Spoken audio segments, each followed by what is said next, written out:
هغه خلک چې په پاکستان کې پراته دي ځان ته پښتانه وي او دغه هندوستان رته چې کوم دی زړه ته داسې نږدې ده چې څه حد نشته. نو ستاسو دې شرمنده ژوند باندې زه صرف افسوس کوم چې تاسو انتهایی شرمنده ژوند تېروئ. که لږ هم غیرت، حیا او پښتو لرئ، وګورئ دا فلم ستاسو نه څه جوړ کړي دي. که په دې ملک یو کلیپ جوړ شوی دی او چا په غلطۍ یا د قصده یا د پیسو په خاطر جوړ کړی، هغې به خو تاسو ځمکه اسمان یو کو، نو اوس دا روغ فلم جوړ شوی دی چېرته مړی. هغه خلک چې د پاکستان د وجود خلاف خلک دی، هغوی ته خیم وګورئ، وګورئ لږه خپله پښتو، تاسو کې پښتو ایمان چېرته دی؟ ته پښتو پېژنئ؟ پښتو څه ته وایي؟ د پښتو لومبنۍ کلمه دا ده چې د چا وخورې دا غیبت مه وایه.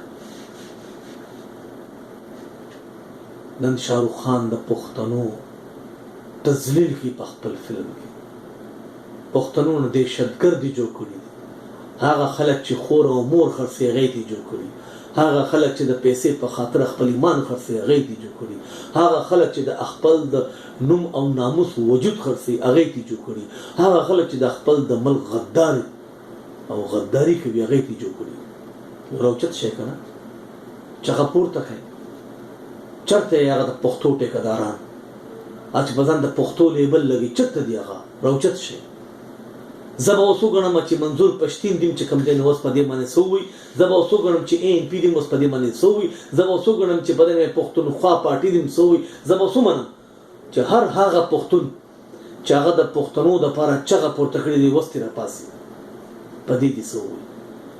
د شاهرخ خان د دې فلم دې څه ووایي. د پښتنو چې کوم تذلیل پکې ده کړی دی هغه دې پکې څه ووایي اوس په دې باندې. نو زه به ومنم چې واقعي تاسو د پښتو اصل د پښتو حقداره خلک په پښتو باندې ودرېږئ. زه اوس ګورم چې څومره پښتانه دي چې هغه دا چغه پورته کوي. زه ګورم چې څومره پښتانه دي چې هغه د دې پر ضد خپل چې تر څومره دغه حد دی، چې تر څومره دغه کوشش دی، چې تر څومره هغه وس دی هغه وکړي. ځکه چې دا په انټرنیشنل نړۍ کې کته کېږي دا فلمونه. خو د افسوس سره روح کابل به یې ګوري، روح کندهار به یې ګوري، روح افغانستان به یې ګوري، زمونږ دارونه به هم ټول ګوري. چغه به څوک پورته کوي؟ آیا موږ خپل تذلیل، موږ د خپل د مشرانو تذلیل ته همدقسې غلي ناست یو؟ ټول عمر به دا خلک زمونږ نه په دې فلمونو کې ترخګر او هغه خلک به جوړوي چې موږ خوره مور خرڅوو. دا زموږ لیډران چېرته دي؟ دوی تر اوسه پورې غلي ولي دي. زه یو عام پاکستاني، یو عام پښتون چې دې حد ته مجبوره شوم چې تاسو ته سکرین ته مخامخ کېناستم او خپل چې کوم احتجاج هغه ریکارډ کوم، نو زما نه لومبې د دوی په کار و. زمونږ د دې لیډرانو په کار ده چې د پښتو او د پښتون په نوم باندې ودرېږي او خبرې او سیاستونه کوي.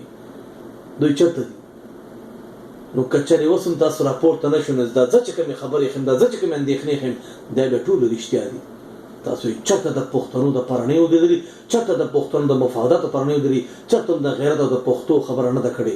ستاسو ټول سیاست، ستاسو ټولې خبرې خپل مفادات ته وبیا.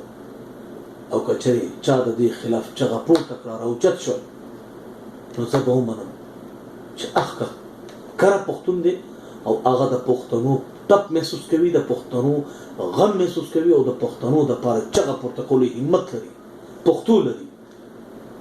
نورونو راوچت شئ. هندوستان که یو اړخ ته په بارډرونو باندې حملې کوي، هندوستان که بل اړخ ته د کشمیر مظلومانو د عزتونه تار کړل. هندوستان چې په خپل ملک کې دننه مسلمانانو قتلیام کوي، هندوستان چې په خپل ملک کې دننه د مسلمانانو جماعتونو او د جمعې منځونه ختم کړل. نو که تاسو تر اوسه پورې د هغوی غندنه نه ده کړې نو کم از کم د دې پښتو لاجو ساتئ راوچت شي. اوس یې په موږ پسې لوړ پورته کړی دی په عالمي سطح موږ د شرمولو سبب چې کوم دی نو هغه دا خلک ګرځېدلي دي او ګرځي. د دې فلم هم غندنه وکړئ په دې فلم کې د موږ چې کوم کردار ښودل کېږي د دې هم غندنه وکړئ او ودرېږئ چې موږ پښتانه دومره بې عزته خلک نه یو. خو افسوس چې دا لاره به ورته هم چا خولي او په دې لارې کې ملګري هم اخکه خلک وي چې زما او ستا په شان پښتو وي. خو دغه پښتانه نه دي، دغه پښتانه نه دي، دا هغه خلک دی چې هغه د ځان هم لاندې کار کوي. خدای تباه او برباد کړي. وسلام.